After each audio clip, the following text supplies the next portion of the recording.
반갑습니다. 우리는 기독교란 무엇인가 이것을 진행하고 있는데요.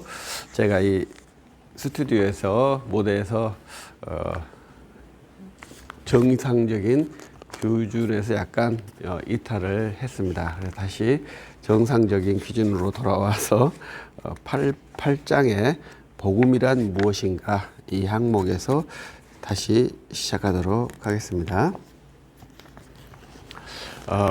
우리들은 이제 언어를 사용하고 있는데요. 이 언어는 연구가 많이 되었고 이제 지금 언어만 있는 그러한 것으로 이해하기도 합니다. 이 언어는 매우 특이한 것이죠. 제가 존경하는 최정호 목사님은 언어를 부패한 언어다.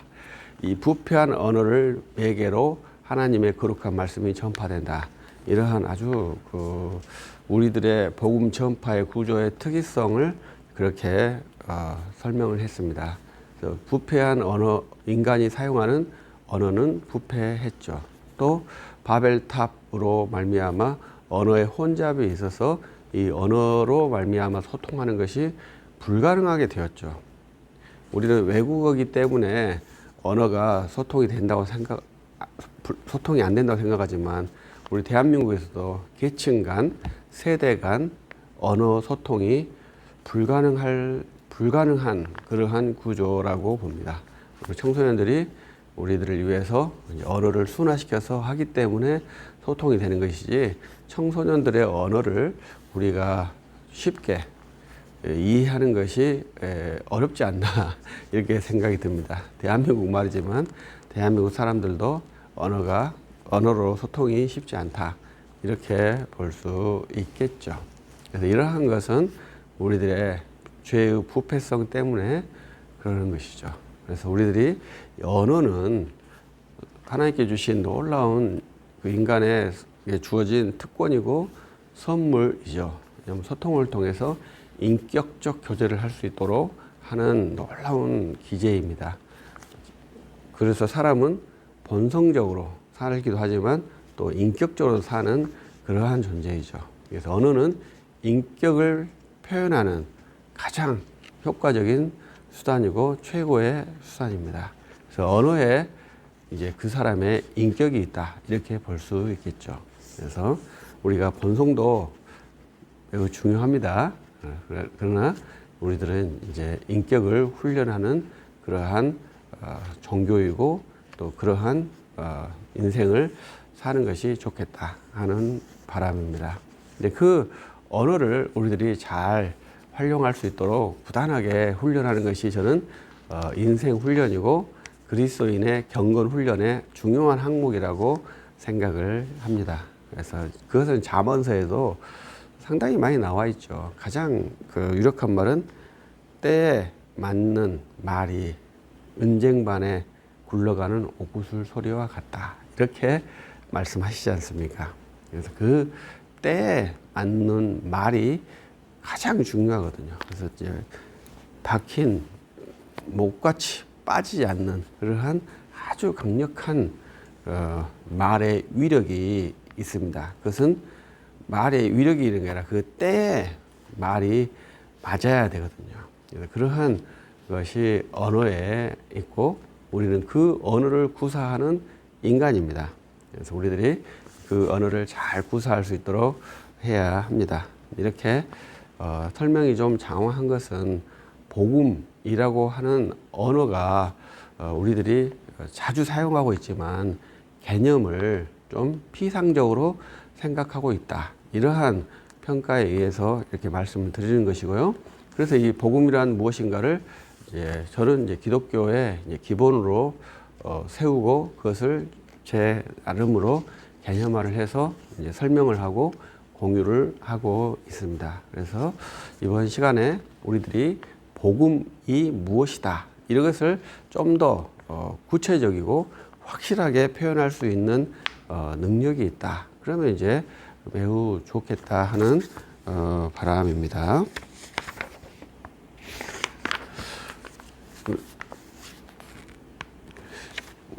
우리는 이제 복음 하니까 우리말로 하면 복된 소식 복된 소리이지 않습니까? 그러면 이제 영어로는 굿 뉴스 하니까 좋은 소식이죠. 그래서 헬라어로 하면 그것을 이제 유앙겔리온 해서 그것도 똑같은 좋은 소식입니다. 그래서 그것을 다 똑같은 의미죠. 그래서 복음이란 무엇인가 이렇게. 그러면 좋은 소식이 무엇이냐 이런 것이죠. 그래서 어떤 사람은 승리의 소식이 좋은 소식이다 이렇게 말을 하고, 이러한 비유로서 마라톤 전투를 해서 마라톤 42.195를 막 달려와서 우리가 승리했어요, 이게 좋은 소식이라고 생각하는 분들이 의외로 많이 있습니다. 그것은 이제 유앙겔리온, 진짜 좋은 소식이죠. 승리의 소식보다 더 좋은 소식이 없는 것 같죠. 그래서 저는 여행에 돌아왔을 때 우리 아들이 보는 포인트는 어디인가 이렇게 가끔 질문을 합니다. 여행에 돌아왔을 때 우리 자녀들은 아버지의 어떤 포인트를 보겠습니까? 우리 어린이들의 순수하게 바라보는 포인트는 손이랍니다. 손에 어떤 선물을 갖고 있는가, 이것이 우리 자녀들이 부모님이 돌아왔을 때 바라보는 포인트죠. 그래서 그 손에 선물에 따라서 기쁨의 정도가 다른 것이죠. 비싼 선물이 됐을 때는 기쁨에서 환호가 치고, 선물이 없을 때는 자기 방으로 슝 들어가 버리고, 그것이 우리들의 아이들의 모습이지 않을까 이렇게 생각을 합니다.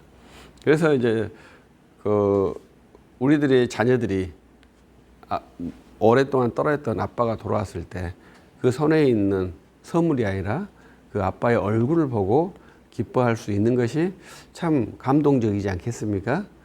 근데 우리 정말 착한 어린이들은 선물 안 갖다고 삐져가지고 돌아가는 그 아이도 너무 귀엽고 좋죠. 그러나 우리 마음에는 저것이 이렇게 생각할 수 있는 것이죠. 그래서 우리가 복음이 승리의 소식이다 이렇게 말했을 때 그 승리라는 내용 때문에 기뻐하고 좋다, 이거에 대해서 제가 말씀을 드리고 싶은 거예요. 그래서 승리라고 하는 것이 상당히 주관적인 것이거든요.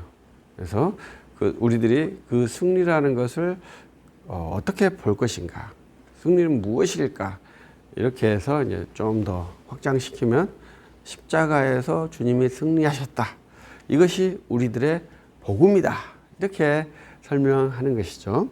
근데 저는 이제 이러한 설명이 복음을 정확하게 설명하는 말씀이 아니다라고 지금 여러분들에게 한 예시를 들어주는 것입니다.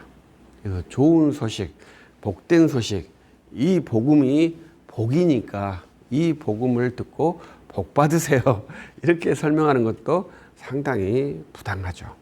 그래서 우리들이 이제 이러한 복음을 전하는 사람으로서 내가 전하는 복음이 무엇인지 정확하게 이해하는 것이 복음을 전하는 사람에게 매우 필요한 가치라고 생각을 하는 것입니다. 그래서 저는 복음을 예수 그리스도의 인격과 사역이라고 이렇게 좀 심플하지만 좀 어렵게 말씀을 드립니다. 그래서 예수 그리스도의 인격과 사역이 복음이다, 이렇게 말하고, 좀 더 다른 말로 하면 예수 그리스도의 이름이다, 이렇게 말합니다. 그래서 그 이름이 복음이다, 이렇게 설명을 하고 있습니다. 그래서 이제 저번에 말씀을 드렸는지 제가 잘 기억이 안 납니다만은, 우리들이 복음을 예수 그리스도의 인격과 사역이라고 말씀을 드렸지 않습니까? 그런데 우리들은 사역을 많이 믿는 것 같아요. 예수 그리스도께서 하신 일을 많이 믿는 것 같아요. 그러나 제가 이제 거꾸로 말을 했죠. 그 사역을 하신 예수님을 믿어라. 예수님께서 하신 일을 믿는 것과 그 일을 하신 예수님을 믿는 것, 이 두 개가 정확히 잘 교차가 되어야 한다. 이렇게 말씀을 드리고 싶은데요.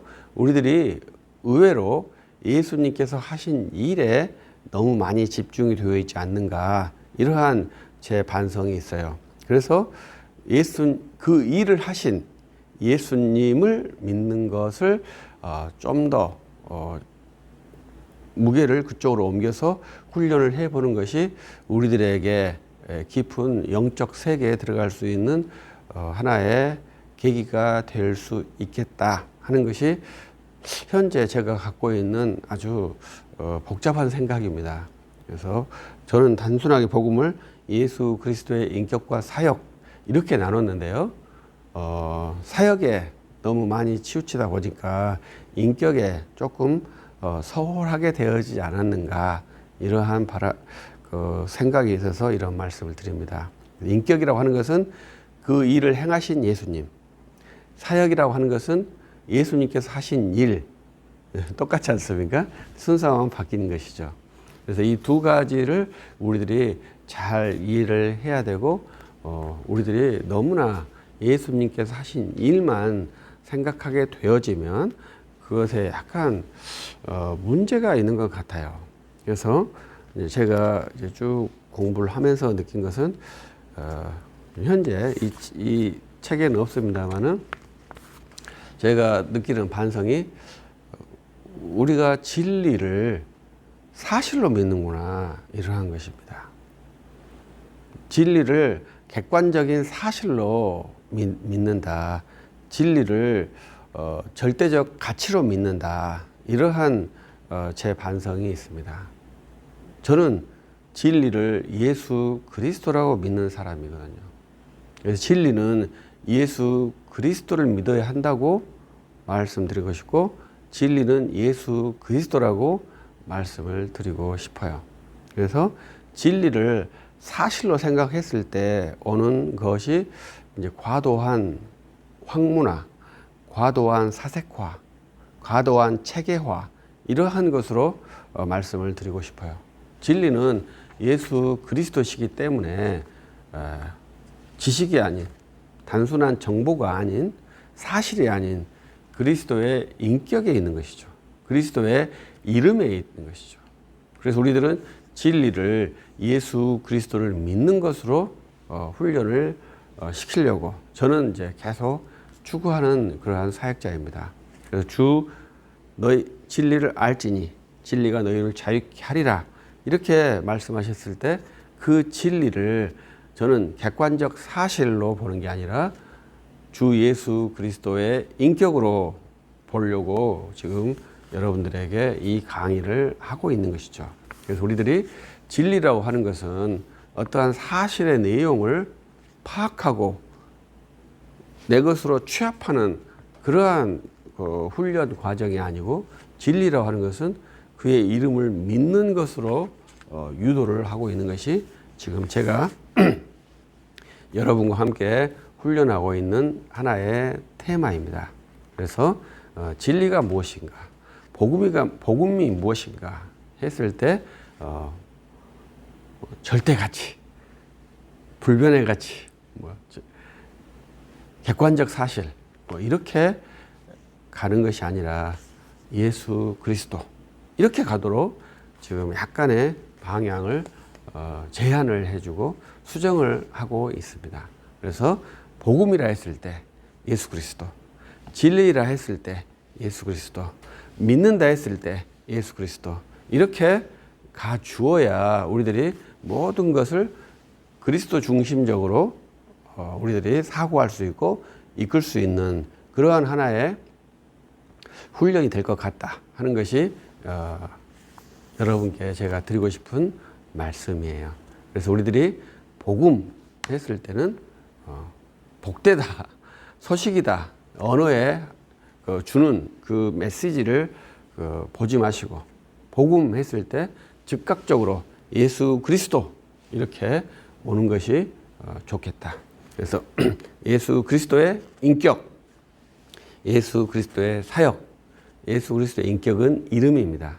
사역은 그가 행하신 일입니다. 그래서 우리들은 그 예수 그리스도의 이름을 전파하는 것이죠. 예수 그리스도의 이름을 부르는 것이죠. 예수 그리스도의 이름을 영접하는 것이죠. 그래서 우리들이 그러한 복음의 훈련이 될 수 있도록 한번 열심히 저도 제안하고 또 사역지에서 그걸 한번 해보려고 부단하게 노력하는데 제 사역의 현장의 경험으로서는 쉽지는 않다 이렇게 말씀을 드려요. 왜냐하면 우리들이 목회라고 하는 것은 믿음의 고백도 상당히 중요합니다만은 그것보다 더 중요한 것이 관계가 아닌가 이러한 생각을 해봐요. 인간적 관계 이러한 것이 우리들의 환경에서는 좀 더 중요하다. 그래서 우리들이 복음을 전도할 때 관계 전도를 한다고 하지 않습니까? 이 관계 전도가 매우 유효한 그 도구이고 한국에서 가장 유효한 것이 관계 전도거든요. 그러나 지금 현재 저는 여러분들과 함께 훈련하는 것은 이 관계 전도나 어떤 그 도구를 와서 전도하는 그러한 방식이 아니라 즉각적으로 예수 그리스도의 복음을 선포해서 예수 그리스도의 이름을 선포해서 복음이 그의 영혼에 착상될 수 있도록 하는 그러한 복음의 전도를 훈련하는 것이 지금 우리들이 하는 훈련이죠. 그렇기 때문에 관계 전도를 하지 말자 그런 게 아닙니다. 우리가 예수 그리스도를 전파하는 데는 저는 모든 방법이 동원되어야 한다고 생각을 하고 모든 방법이 동원되어도 결코 성령의 능력이 아니고서는 또 그 전도자의 열정이 없이는 전도가 되지 않아요. 그렇기 때문에 전도자에게는 저는 무한한 자유를 주고 싶어요. 그래서 열심히 복음을 전도를 해야 하는 것이죠. 어떻게 말하면 좀 미안한 표현입니다만은 수단과 방법을 가리지 않고. 근데 딱 하나 문제점이 타인의 사역을 회방하지 않는 것. 복음의 전도를 회방하지 않는 것. 복음을 전도한다 하면서 복음 전도를 회방하는 특이한 단체들이 있지 않습니까? 이러한 것은 아주 위험하죠. 가장 악한 거죠. 왜? 가장 선한 것을 회방하지 않습니까? 그러니까 그것은 참 위험하죠. 내가 그냥 복음을 회방시킬 거야. 이렇게 말하면 그것은 일반적이지만 아주 고귀한 복음이라고 말하면서 이 고귀한 복음을 회방하니까 그건 참 악하다고 말할 수밖에 없죠. 그러한 일들만 아닌다면 우리들이 복음 전도를 하는데 제약을 둘 수가 없다고 생각합니다. 그래서 관계 전도를 하든지 호빵 전도를 하든지 붕어빵 전도를 하든지 어떠한 매개를 통해서라도 복음을 전도를 하는데 저는 이제 그 훈련을 여러분들과 하고 싶지는 않고요. 제가 하고 싶은 훈련은 즉각적으로 내가 믿는 주 예수 그리스도를 내 입으로 전달해서 그 전달된 언어와 함께 복음과 함께 성령의 역사에서 그 영혼에게 믿음이 들어가고 그 믿음을 고백하고 우리와 같은 그리스도인이 될 수 있도록 하는 훈련을 제가 하고 싶은 겁니다. 그래서 이제 이러한 클래스가 되어서 그러한 이제 컨셉을 말씀을 드리는 건데요. 이 컨셉은 결코 쉽지는 않고 결코 효율적이지도 않습니다.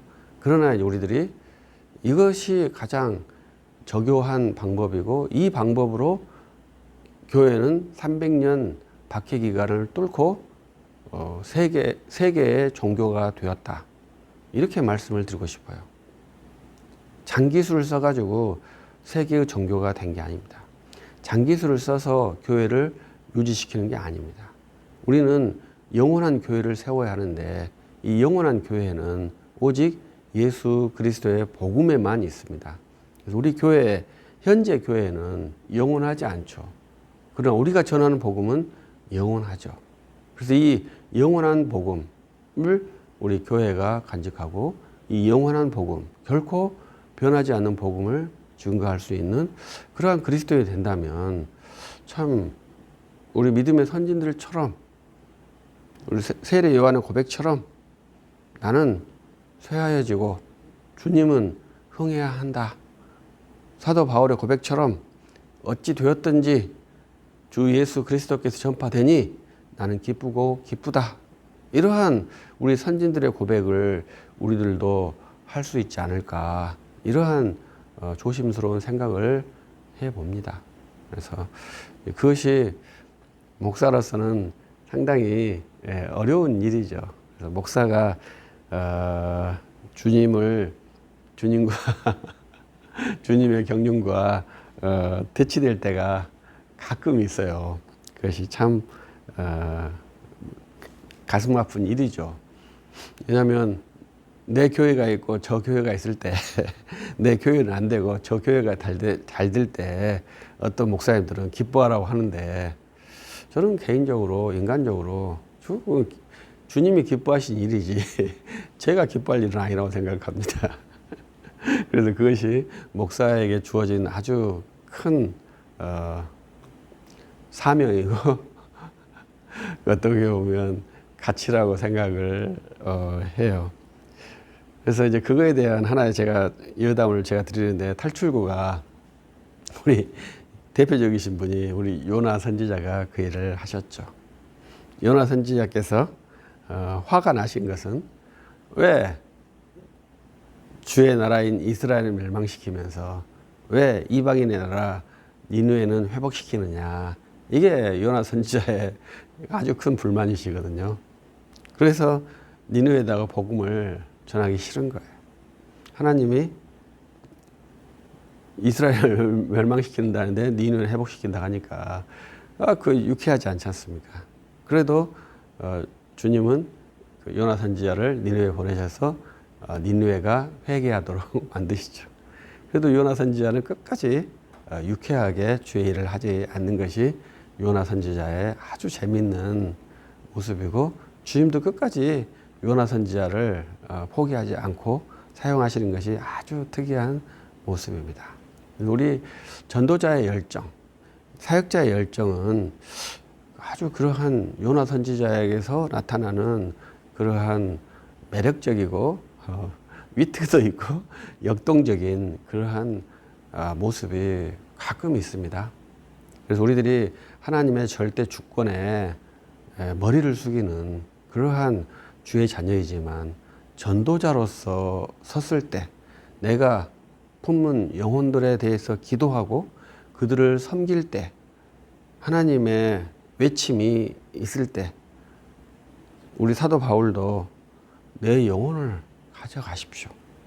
그리고 내 민족을 구원해 주십시오. 이렇게 외쳤지 않습니까? 그건 불가능한 것인 줄 알지만, 그렇지만 전도자의 심정은 그렇습니다. 그의 전도자의 심정인 것이죠. 이 구원받지 못하는 영혼들을 바라보고 있을 때 전도자는 어떠한 심정이겠습니까? 요나와 같은 심정이고, 또 우리 사도 바울과 같은 심정으로 복음을 전도하는 것이거든요. 그래서 주께서 하실 일이지만, 전도자는 그 주님과 내가 섬기려고 하는, 내가 전도하려고 하는 그 전도자를 대신해 가지고 주님께 강력하게 요청하고, 또 요나 선지자처럼 항의도 하는 그러한 모습도 이 복음을 전도하는 사람에게 있는 열정의 자유에 들어가 있어요.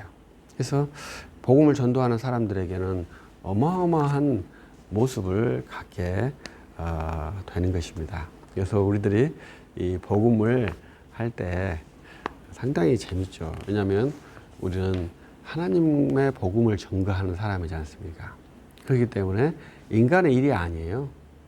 하나님과 어떻게 관계가 설정될 것인가, 이러한 것에 대해서 끊임없이 논의를 하고 대립을 하는 그러한 것이 복음의 상당히 유효한 내용입니다. 복음은 로마서에서는 능력이라고 하죠. 그 능력이라는 것은 병자를 살리는 것, 이건 우리들이 능력으로 치우지 않습니다. 기적을 일으키는 것, 능력으로 쓰지 않습니다. 예, 세상에서는 그것이 중요한 가치죠. 그러나 복음에서 능력은 딱 하나뿐입니다. 그것은 죄 사함의 능력이죠. 구원의 능력, 영생의 능력, 죄 사함을 하게 하는 능력, 구원을 주는 능력, 영생을 하게 하는 능력이 복음입니다. 다른 것은 복음이 아니고 능력이 아닙니다. 앉은 장애인을 일으켰다. 이것이 하나님의 능력이다. 이렇게 말하는 것은 복음이 아니죠. 기적이 아니죠. 그것은 속임수라고 봐야 되죠. 복음은 딱 하나, 선포된 언어, 주 예수 그리스도의 언어, 그 언어를 통해서 성령이 역사하셔서 그 영혼에 그 복음이 들어갈 수 있도록 성령이 역사하는 것입니다. 그래서 그 영혼이 그 언어를, 복음을 영접함으로 구원에 이르는 그 주님의 이름을 구주로 고백하는 그러한 믿음의 역사, 고백의 역사, 그 고백이 구원이기 때문에 영생하는 역사가 복음의 능력이죠. 그래서 이 복음은 전하는 자가 있고 전하는 자에 의해서 듣는 자가 발생하고 그 듣는 자가 영접을 하기 때문에 복음의 역사, 죄사함의 역사, 구원의 역사, 영생의 역사가 일어나게 되는 것이죠. 그래서 복음은 하나님의 능력이다 이렇게 말합니다. 그래서 복음은 사람으로서 할 수 없는 일이 사람의 언어로 사람에게 전달되는 메커니즘이 복음이라고 말할 수 있어요. 그래서 사람의 방법으로 복음이 전달될 수 있다. 이게 제가 어제 그렇게 설교를 했습니다만 상당히 쉽지 않습니다. 그런데 이제 우리 교회는 한 1000년 정도는 사람의 방법으로 복음을 전도하려고 어마어마하게 연구를 했습니다. 그것이 뭐 전혀 무익한 가치라 이렇게 말하기는 어려워요. 그러나 이제 그러한 방법으로 교회는 실패는 했죠. 지금 현재 세계 교회가 쇠락에 있지 않습니까? 우리 한국 교회도 상당히 쇠락한 상태에 있지 않습니까? 그럴 때 우리들은 사도행전의 교회처럼 복음을 전도하고 주 예수 그리스도를 전파해서 복음을 전도하는 것이 우리들에게 주어지는 다시 원점으로 가는 그러한 훈련이 아닐까 이렇게 생각을 해봅니다. 이제 이 말씀을 하니까 하나 말씀을 드리고 싶어요. 사도행전에서 회당에서 복음을 전도할 때는 예수가 그리스도시다 이렇게 전파를 했답니다. 그런데 이방인들에게 전파를 할 때는 주 예수를 전파했답니다. 그러니까 그것이 약간 이제 우리가 복음은 예수를 그리스도라고 전파하는 거야. 이게 복음이라고 쉽게 생각하는데 사도행전에서 보면은 주 예수를 전파할 때도 있습니다. 그래서 유대인들에게 전파할 때는 예수는 그리스도야 이렇게 말하고 거꾸로 그리스도가 예수야. 그 사람 메시아 그리스도가 예수야. 이렇게 증거할 수 있어요. 그러나 이방인들을 향해서는 그리스도라는 사전 지식이 없지 않습니까? 그랬을 때는 어떻게 하겠습니까? 그리스도를 설정해 놓고 예수를 설명하겠습니까? 그렇지 않다 이거죠. 즉각적으로 주 예수를 전파하는 것이죠. 주 예수를 전파했는데 안디옥 교회 사람들은 그들을 향해서 그리스도인이라 이렇게 칭하는 역사를 가진 것이 사도행전 11장에 나오는 내용이에요. 그래서 우리들이 복음은 예수께서 그리스도라고 증거하는 것이다. 이렇게 규범하는 것은 제가 생각할 때는 유대인들에게 그러니까 사전에 구약 성경을 아는 그리스도인에게 효용되는 그러한 가치라 이렇게 이해되고 구약 성경에 대한 지식이 없는 사람들에게는 주 예수 그리스도를 즉각적으로 전파, 선포해야 한다. 이렇게 말씀을 드리고 싶어요. 그래서 우리들은 복음은 예수가 그리스도라는 것을 전파하는 것이 아니라 주 예수 그리스도를 전파하는 것이죠. 그래서 주 예수 그리스도를 전파하면 그게 뭘까요? 우리 주님의 이름이 뭘까요? 그런데 그 이름에 역사가 있고 그 이름을 사모하게 되고 그 이름에 능력이 있다는 것이 그리스도인의 공통적인 고백입니다. 그래서 주님의 이름만 부르면, 주님의 이름만 고백하면 내 심장이 위로 평안을 받고 내 심장이 부드러워지고 내 심장에 힘이 생기는 것은 무엇으로 설명할 수 있을까요? 설명할 수가 없다고 생각합니다. 그러나 그리스도인은 예수님의 이름을 들으면 바로 심장이 저는 부드러워진다고 생각을 합니다.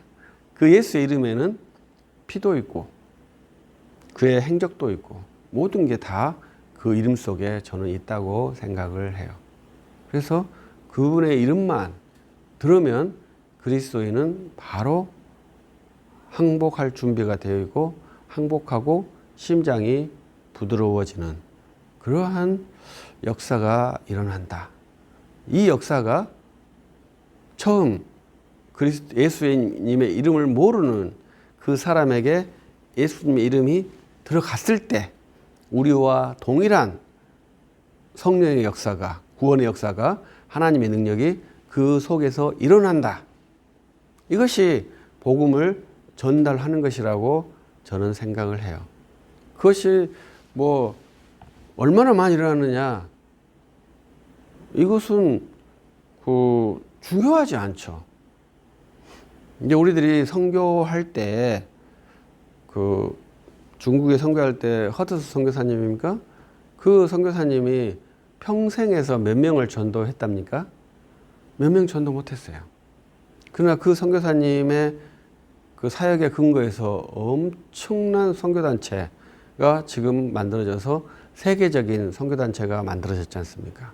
그분이 몇 명을 전도했거든요. 몇 명 전도 못했습니다. 제가 생각하기에는 10명 미만일 겁니다.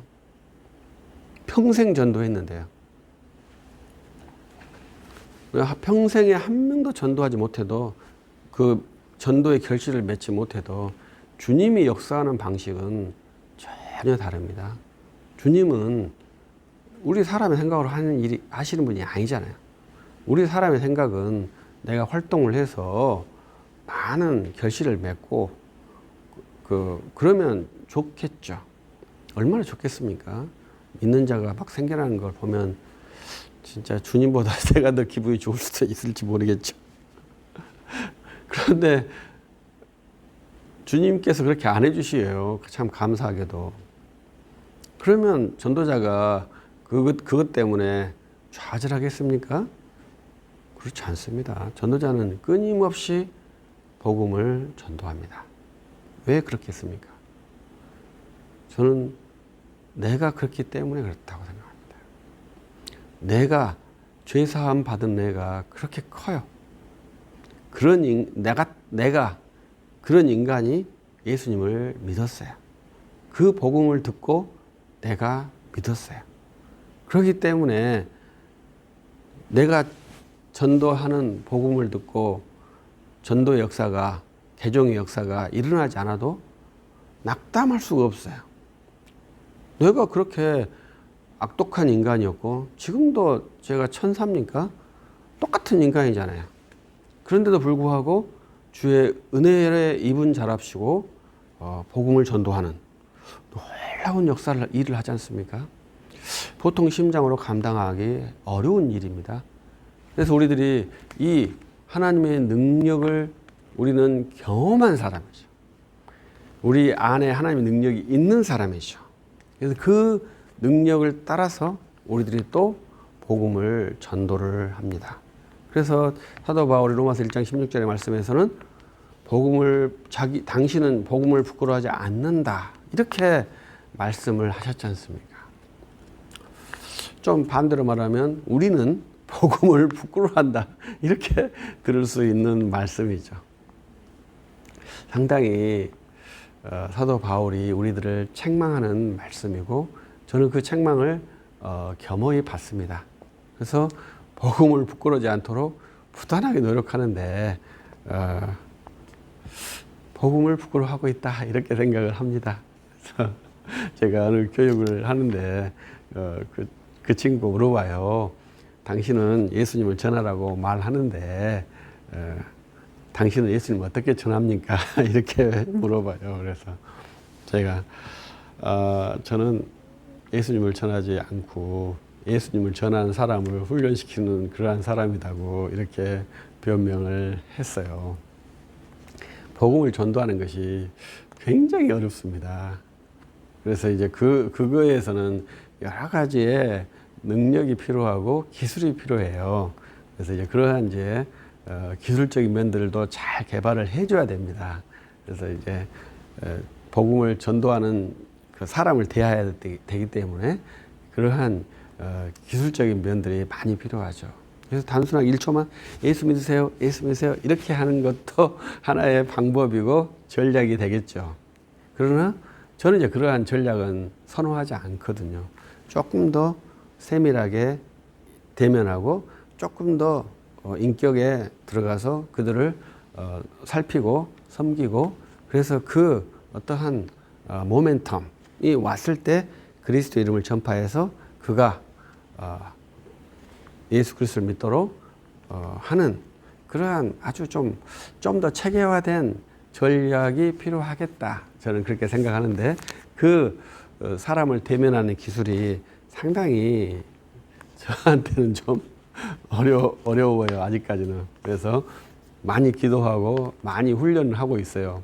아직까지는 좀 부족하다 이렇게 생각을 하고 있고 이제 우리들이 복음을 전도하기 위해서 그러한 인격적 훈련 대면 기술이라고 제가 표현을 하는데 그런 이제 그 인간의 얼굴이 대면에서 하는 대면 기술들도 이제 그건 본능적으로 잘하시는 분이 있지만 훈련을 해야 됩니다. 많은 훈련을 해야 되죠.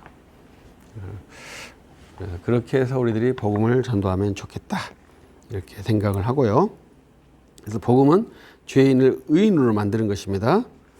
그래서 그 역사를 이제 인간이 하나님의 이끄심에 의해서 전도 사역을 하는 것이지만 하나님께서 하시는 일이죠. 우리들이 하나님 일을 하는 방법이 하나밖에 없어요. 그것은 복음을 전도하는 것이 하나님의 일을 하는 것입니다.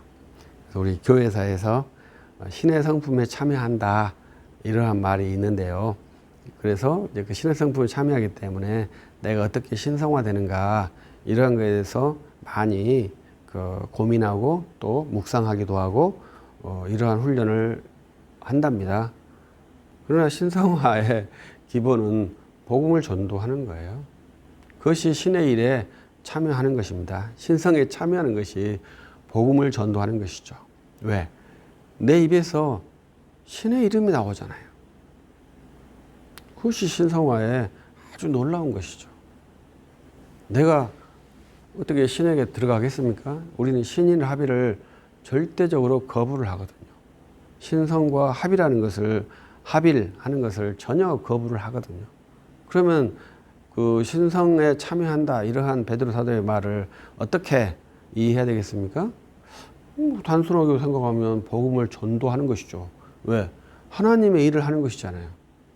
하나님의 일을 한다는 것은 하나님이 하시는 일을 한다는 것이거든요. 일이 같잖아요. 하나님께서도 죄인을 구원하는 일을 하시고 우리도 죄인을 구원하는 일을 하는 거지 않습니까? 하나님이 하는 일과 사람이 하는 일이 같지 않습니까? 그것이 얼마나 놀라운 일입니까? 그래서 그것이 그리스도인에게 주어진 가장 거룩한 일이라고 봐야 되겠죠. 복음을 전도하는 일이. 하나님께서는 기도는 하시지 않겠죠. 기도를 받으시는 분이잖아요. 우리가 기도하면 하나님께서 우리 기도는 받으시잖아요. 전도는 그렇지 않잖아요. 전도는 하나님께서 전도하시는 분이고 우리도 전도하시는 분. 전도하는 사람이고. 그러니까 죄인을 구원하기 위한 일이 같죠. 얼마나 놀라운 일입니까? 다른 것을 하나님이라 생각하시면 안 되겠죠. 복음을 전도하는 일이 하나님의 일이고요. 요한복음에서 보면 하나님께서 기뻐하시는 일이 뭐냐 했을 때 제일 먼저 나온 것이 그 아들을 믿는 것이 하나님의 뜻이고 하나님께서 기뻐하시는 일입니다. 이제 데살로니가 전서에서는 우리들이 항상 기뻐하고 시기하고 기도하고 범사에 감사하는 것, 이게 하나님께서 정하신 일이라고 이렇게 말씀을 하시고, 그 외에 많은 부분에서 하나님의 뜻은 보내신 자를 믿는 것입니다. 그것은 구원의 역사이기 때문에, 보내신 자를 믿는 것은 예수님께서 전도자로 오셔서 내가 전도하리라 이렇게 했을 때 당신을 믿도록 주님이 많이 사역했지만 십자가에서 한 명도 남지 않고 모두가 다 주님을 외면했죠. 그러나 그 주님께서 십자가에서 죽으시면서 피 흘리시고 죽으시면서 우리의 죄를 사하신 것이죠. 모두 죄를 사하신 거예요. 왜? 모두가 다 외면했기 때문에. 지금 우리 똑같은 심정이죠. 우리가 주님을 외면했기 때문에 구원을 받는 것이죠. 얼마나 충격적입니까? 내가 주님을 사랑했기 때문에 구원을 받는다면 논리가 있고 원리가 맞기 때문에 이해가 되지만, 내가 주님을 반역했기 때문에, 주님을 미워했기 때문에, 주님의 허리에 창을 꼽았기 때문에 구원에 이르는 그러한 특이한 그 역사가 있어요. 그래서 이걸 뭘로 표현할 수는 없어요. 그래서 저도 이제 우리 인생 훈련도 하면서 이해되는 것이 불가능하구나 이런 생각을 꾸준히 하고 있어요. 근데 우리는 알아야 한다, 깨달아야 한다 이러한 생각을 많이 하시지 않습니까? 근데 깨달을 수가 없는 것 같아요. 깨달은 것은 착각을 하는 것이지 깨달을 수가 없는 것 같아요. 그럼 어떻게 하겠냐 이거죠. 방법이 주 예수 그리스도를 믿는 것뿐이다. 이렇게 말씀을 드리고 싶어요. 깨달으면 주님을 잘 믿을 수 있다. 이건 경험에서 오는 하나의 작은 메커니즘을 만드는 것이지, 그 메커니즘은 아주 적은 거예요. 그 메커니즘 속에서 그거에 의해서 자유롭게 살 수는 있겠죠. 그러나 그것은 복음이 아닙니다. 복음은 진짜 자유지 않습니까? 진짜 영혼의 자유지 않습니까? 그건 예수 그리스도께 있거든요. 그래서 우리들이 이 죄사함을 하기 위해서 구원의 경륜이 성경에 나와 있습니다. 성경은 이 구원의 경륜을 우리에게 전해주는 말씀이죠. 그래서 성경에서는 이 죄인을 구원하는 역사가 나와 있고, 창세기 1장에서 했던 이 창조가 이제 요한계시록 22장에서 완성이 되어지는 그러한 그 큰 스케일 속에서 구원의 역사가 그 안에 들어와 있는데요. 우리들이 전하고 우리들이 믿어야 할 것은 이 가운데에 있는 구원의 역사거든요. 창조의 큰 스케일은 주님의 영역이라고 생각을 해요. 왜? 아직 이 땅이 회복되지 않았잖아요. 이 회복은 주님이 오셔서 하실 일이거든요.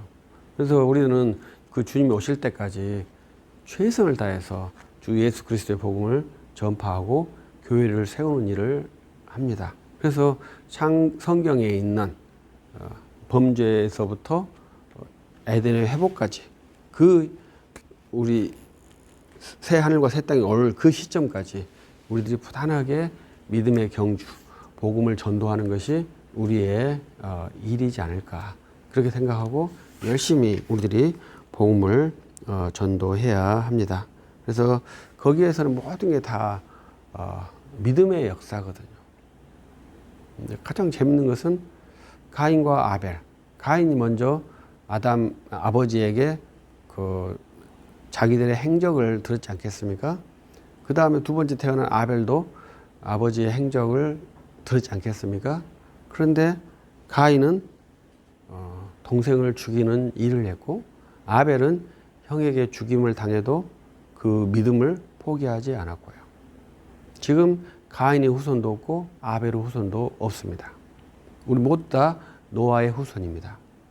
그러나 이 노아의 후손에 세 아들이 있어서 셈과 함과 야벳의 세 후손으로 나뉘는 것이 아니라 노아의 후손에서도 여전히 가인의 후손과 아벨의 후손으로 나뉜다는 것이 제가 생각하는 구속의 하나의 요점이에요. 그래서 그 아벨의 후손의 개념이 아브라함에게 와서 우리는 아벨의 후손이라는 말을 사용하지 않고, 왜? 그분은 후손이 없이 돌아가셨으니까요. 아브라함의 후손으로서 믿음의 계보가 형성되는데, 그 아브라함의 후손은 저는 아벨의 후손이라고 생각을 하고, 그 아벨의 후손이라는 것은 히브리서 11장에서 믿음의 족속들, 믿음의 족장들을 나올 때 그 믿음의 족장들이 우리의 선조들인데 그 믿음의 아벨이 있지 않습니까? 그 믿음이 왜 형성되겠습니까? 그건 이해할 수 없는 것이지만 믿음의 사람들은 아벨로부터 지금까지 그 믿음을 변하지 않고 심장에 간직하고 있는 것이죠. 이해할 수 없는 일이죠. 그러나 그 일은 일어나고 있고 아브라함 믿음과 동일한 믿음을 지금도 유지하고 있는 사람들이 있다는 것이죠. 저는 아브라함의 믿음과 동일한 믿음이 있다고 생각하는 그러한 그리스도인입니다.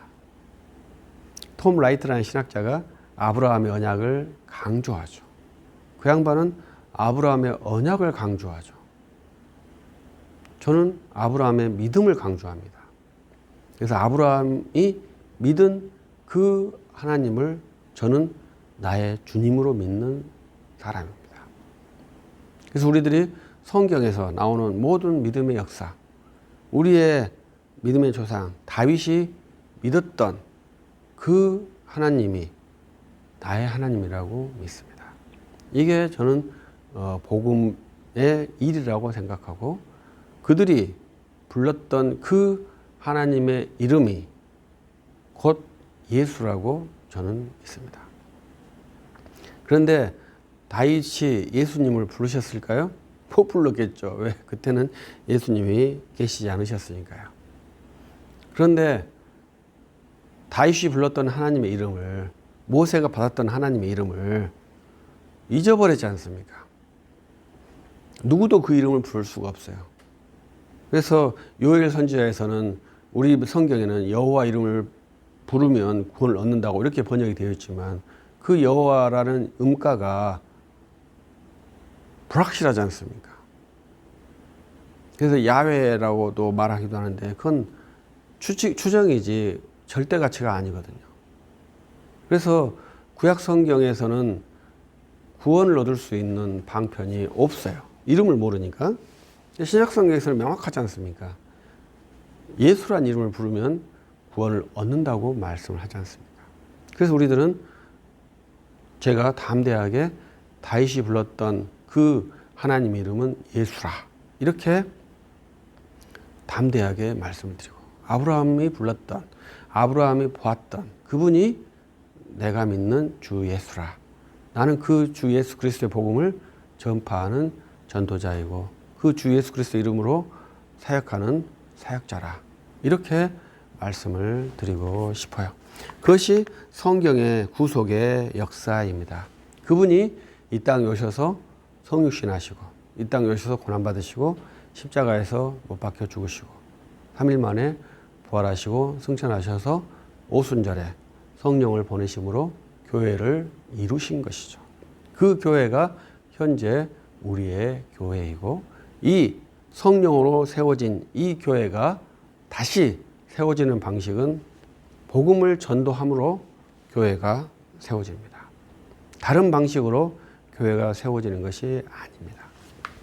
사도행전에서 특이한 것은 많은 숫자가 예루살렘에 모여있지 않습니까?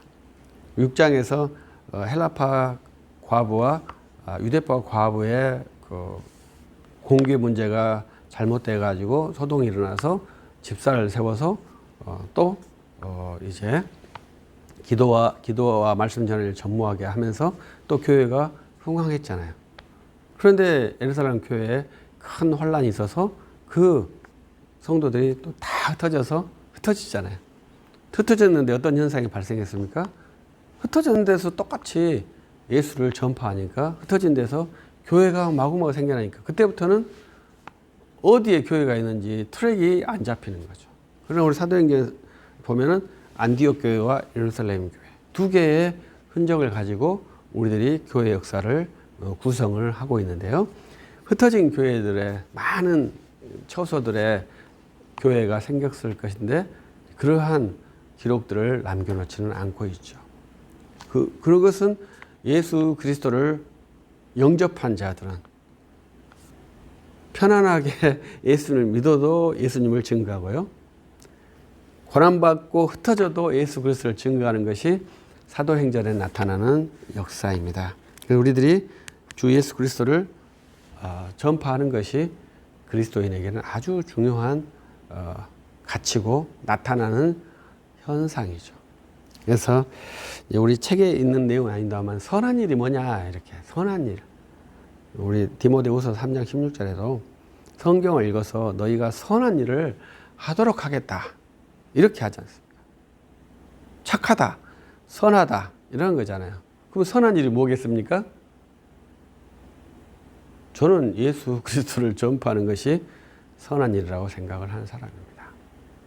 성경을 열심히 읽고 성경의 사람이 되면 예수 그리스도를 전파해서 죽은 영혼을 살리는 선한 일을 하는 것이죠. 남을 도와주는 일도 선한 일이죠. 그러나 그것은 성경이 훈련시키는 선한 일이 아니에요. 성경이 훈련시키는 선한 일은 죽은 영혼을 살리는 일을 1차적인 가치로 그리고 절대적인 가치로 훈련을 시킵니다. 그래서 성경을 읽을 때 죽은 영혼을 살리려고 훈련을 하는 것이고 이 죽은 영혼을 살리는 유일한 기관인 교회를 세우려고 훈련을 하는 것이 성경이 주어지는 가치입니다. 성경을 읽어가지고 약한 자를 도와준다고 생각하거나 또 성경을 읽어서 도움을 준다거나 이러한 방식으로 생각을 하는 것은 나쁘진 않겠죠. 그러나 그것은 불경을 읽어서도 가능하고요. 구란을 읽어서도 가능하고요. 모든 책, 철학책을 읽어서도 가능합니다. 그러나 성경을 읽어서도 그 일이 가능하겠습니다만 모든 일에 다 가능한 것을 성경이 말하면 성경의 독특성이 없지 않습니까?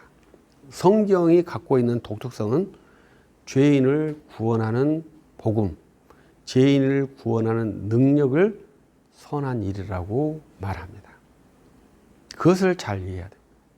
그래서 성경에서 너희에게 착한 일을 시작하신 이가 누구냐? 그 착한 일을 시작하신 이가 예수 그리스도신데 예수 그리스도께서 하신 착한 일이 뭐예요?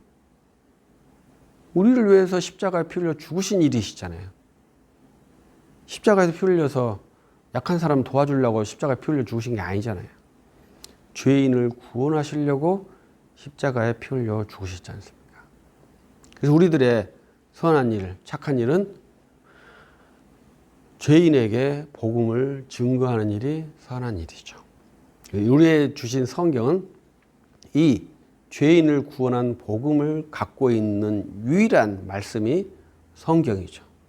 이 성경을 훈련받는 그리스도인이 죄인에게 복음을 전도하려고 용기에 담력을 내는 것이 선한 일이라고 봐야 되겠죠. 우리들은 그러한 복음을 전도할 수 있는 그러한 한번 복음의 사람이 되었으면 좋겠다.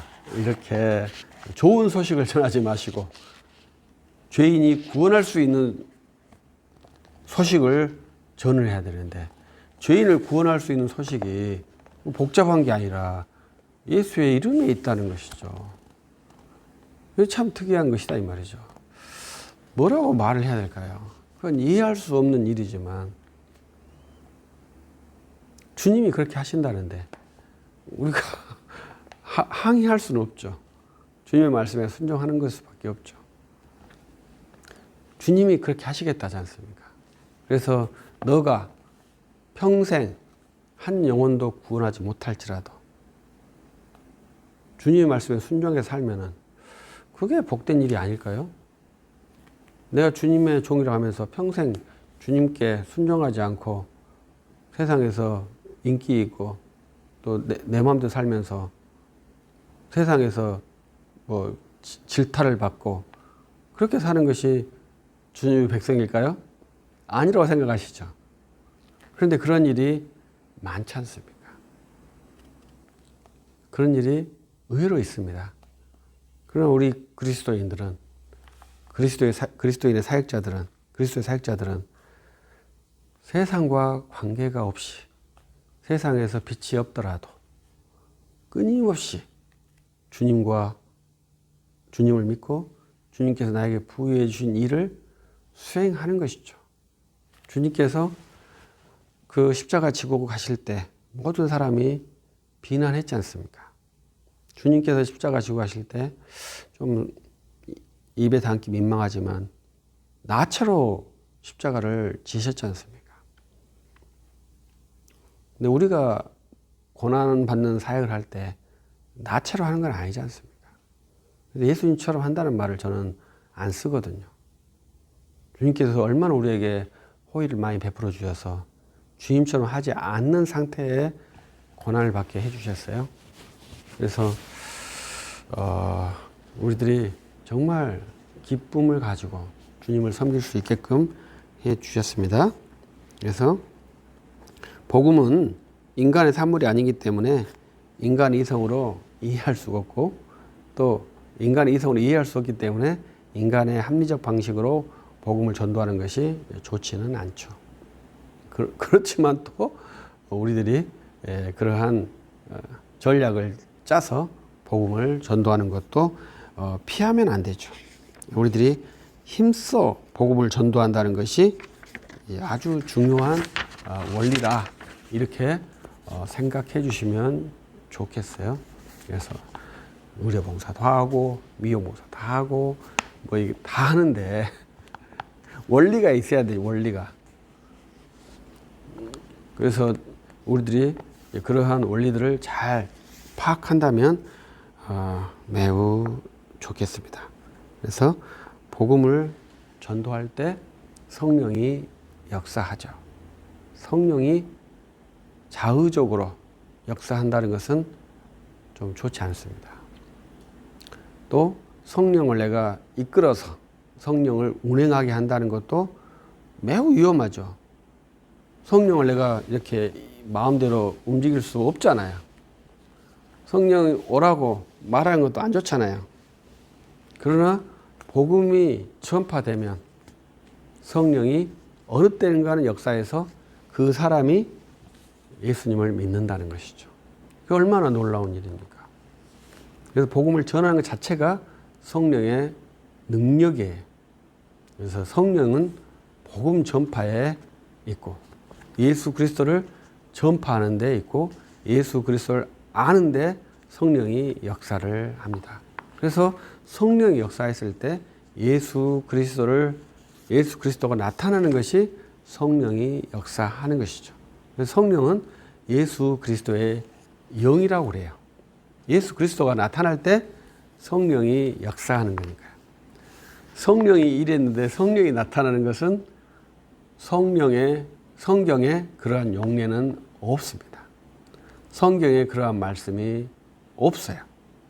성경에서는 예수 그리스도를 나타내게 하는 일을 성령께서 하신다고. 그래서 성령을 보혜사라고, 다른 보혜사라고 말씀을 하셨습니다. 그래서 복음을 전도하는 것이 성령의 일이에요.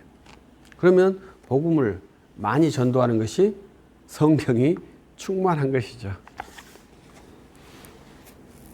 그래서 우리들이 이 복음, 예수 그리스도의 인격과 사역, 이거에 대해서 여러분들이 한번 깊게 생각해 주시고, 오늘 제가 여러분들이 말씀해 드린 것은 이 책에는 없습니다만은 인격을 믿어야 된다, 이름을 믿어야 된다, 이러한 말씀을 드렸고, 이 인격이라고 하는 것은 그리스도께서 하신 일이 아니라 그 일을 하신 예수 그리스도를 믿는 것이다, 이렇게 말씀을 드렸습니다. 여기까지 하고 마치도록 하겠습니다. 수고하셨습니다. 기도하겠습니다. 전능하신